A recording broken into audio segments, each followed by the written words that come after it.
அப்பா வந்து நிறையா சித்தர் வழி வந்தவங்க, நிறைய சித்தர் பற்றி சொல்லியிருக்காங்க, சித்தர் முறை பற்றி சொல்லியிருக்காங்க.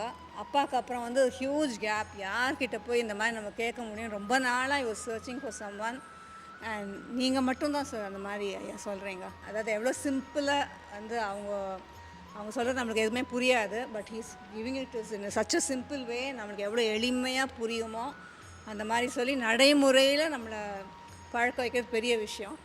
நான் தூங்கவே இல்லை, 2 hours தான் தூங்கினேன். வீட்டில் என்னெல்லாம் முடிக்கலாமா முடிச்சுட்டு ஐ ஜஸ்ட் கேம் ஹியர்.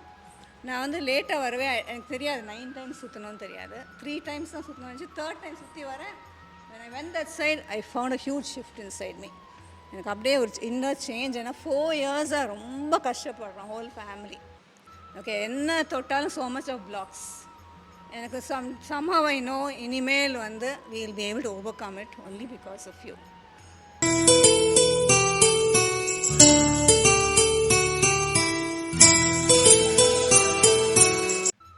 குருவே சரணம். கர்மாவை அனுபவிச்சு தான் ஆகணுமா? கர்மாவிலிருந்து தப்பிக்க முடியுமா?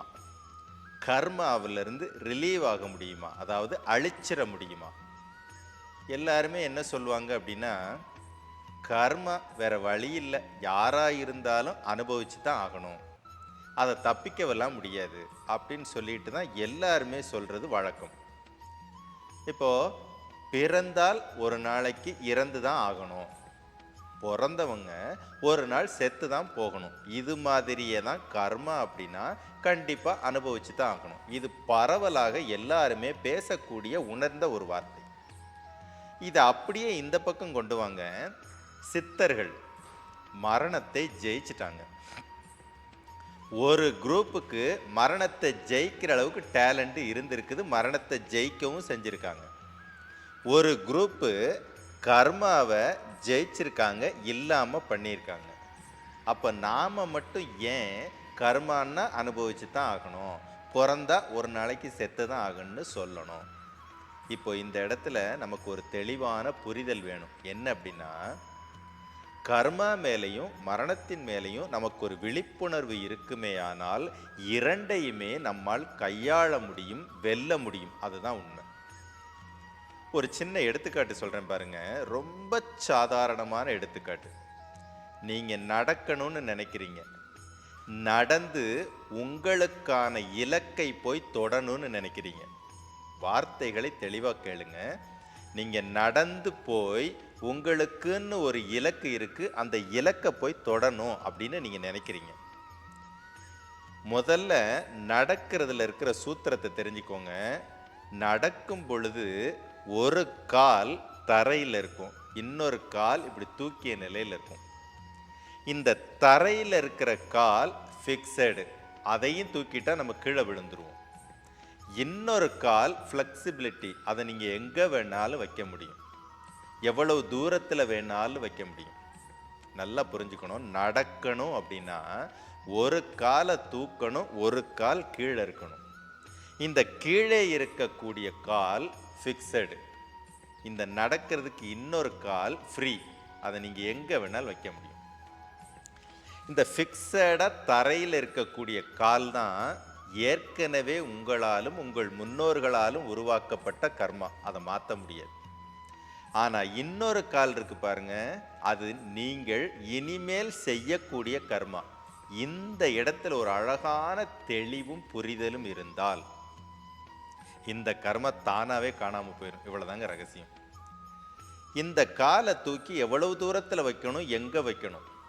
ஏன்னா நீங்க அடுத்த அடி எடுத்து வைக்கிற இடத்துல சாக்கடை இருக்கலாம், கல் இருக்கலாம், முள் இருக்கலாம், எது வேண்டுமானாலும் இருக்கலாம்.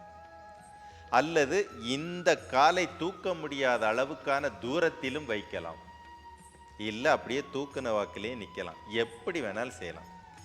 இந்த காலை நீங்கள் வைக்கும் இடம் சரியாக இருந்தால், வைக்கும் இடத்தின் மீது ஒரு தெளிவு இருந்தால் இந்த காலை மிக எளிதாக எடுத்து வைக்க முடியும். அப்படி அவ்வளோதான் விஷயம். நீங்கள் ஏற்கனவே உங்கள் மூலமாக இல்லை உங்கள் முன்னோர்கள் மூலமாக கர்மா உருவாயிருச்சு, அதனுடைய பாரம் உங்களுக்கு இருக்குது. இனிமே உருவாக்கக்கூடிய ஒவ்வொரு வினாடிகளிலும் நீங்கள் உருவாக்கும் கர்மா மேல உங்களுக்கு தெளிவு இருந்துச்சுன்னா, விழிப்புணர்வு இருந்தா, இந்த கர்மாவினுடைய தாக்கம் இல்லாமலே போகும். ஏன் அந்த கர்மாவே இல்லாம பண்ணிட முடியும். அவ்வளவுதான் விஷயம். இது கேட்கும்போது இதெல்லாம் சுத்த ஹம்பக், இதெல்லாம் ஏத்துக்கிற மாதிரி இல்லை. கரெக்ட். இதை ஏத்துக்க முடியாது, ஏத்துக்கிற மாதிரி இல்லைன்னு சொன்னவங்க அத்தனை பேர் மனித வாழ்க்கை வாழ்ந்தாங்க. அவங்களுக்குன்னு ஒரு ஆயுள் இருந்துச்சு, அதுக்குள்ளார அவங்க வாழ்க்கையை முடிச்சுக்கிட்டாங்க. நான் ஏன் ஏத்துக்கணும்? என்னுடைய வாழ்வை என்னுடைய சுய விருப்பத்தின் பேரில், தன் விருப்பத்தின் பேரில் தான் நான் வாழ்வேன். எனக்கு மரணம் வேண்டாம், என்னுடைய பழைய கர்மா வேண்டாம், புதிய கர்மாவின் பிரகாரம் என்னுடைய வாழ்க்கை இருக்கட்டும் அப்படின்னு யோசிச்சவங்க சித்தர்களானாங்க. மரணத்தை ஜெயிச்சாங்க, வாழ்க்கையை கொண்டாட்டமாக வாழ்ந்தாங்க, இறைவனாகவே மாறினாங்க. இவ்வளோதான். நீங்கள் இந்த பாதையை தேர்ந்தெடுக்கிறீங்களா புரிதலோட, இல்லை இந்த பாதையை தேர்ந்தெடுக்கிறீங்களா குழப்பத்தோட? இவ்வளோதான். கர்மா ஒன்றும் அவ்வளவு பெரிய நம்மளை சுற்றி காயப்படுத்தக்கூடிய, நம்மை அழிக்கக்கூடிய ஒரு பெரிய ராட்சசன்லாம் கிடையாது. ரொம்ப சாதாரணமாக அழிக்கக்கூடிய ஒன்று தான்.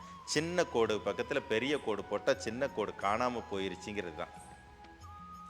ரகசியத்தை புரிஞ்சுக்கணும்.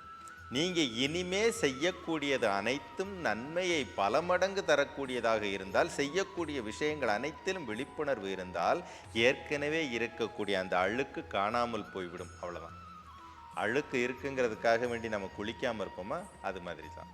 எத்தனை அழுக்கு இருந்தாலும் அதை நீக்கக்கூடிய குளியல் முறை எப்படி சாத்தியமோ, அதை போல எத்தனை கர்மா இருந்தாலும் அதை நீக்கும் சாத்தியம். சித்தர்களை எடுத்துக்காட்டுக்கு எடுத்துக்கோங்க. சித்தர்கள் சொல்லாத ரகசியமே இல்லை, சித்தர்கள் சொல்லாத வித்தைகளே இல்லை. அதை சரியாக புரிஞ்சுக்கணும். அவ்வளோதான். புரிஞ்சுக்கிட்டோம்னா நமக்கு எதுவுமே சாத்தியம். கர்மாவை குறித்த கவலையும் கர்மாவை குறித்த பயமும் எந்த ஒரு மனித பிறவிக்குமே தேவையில்லை. ஏனென்றால் மனித பிறவி என்பதே தன் விருப்பத்தின் பேரில் தன் வாழ்வை சுகமாகவும் ஆரோக்கியமாகவும் வாழும் தகுதியுள்ளவருக்குத்தான் மனித பிறவி. புரியாதவங்க தான் கர்மாப்படி தான் வாழ முடியும், பிறந்தா ஒரு நாளைக்கு சாகணும்னு சொல்லுவாங்க.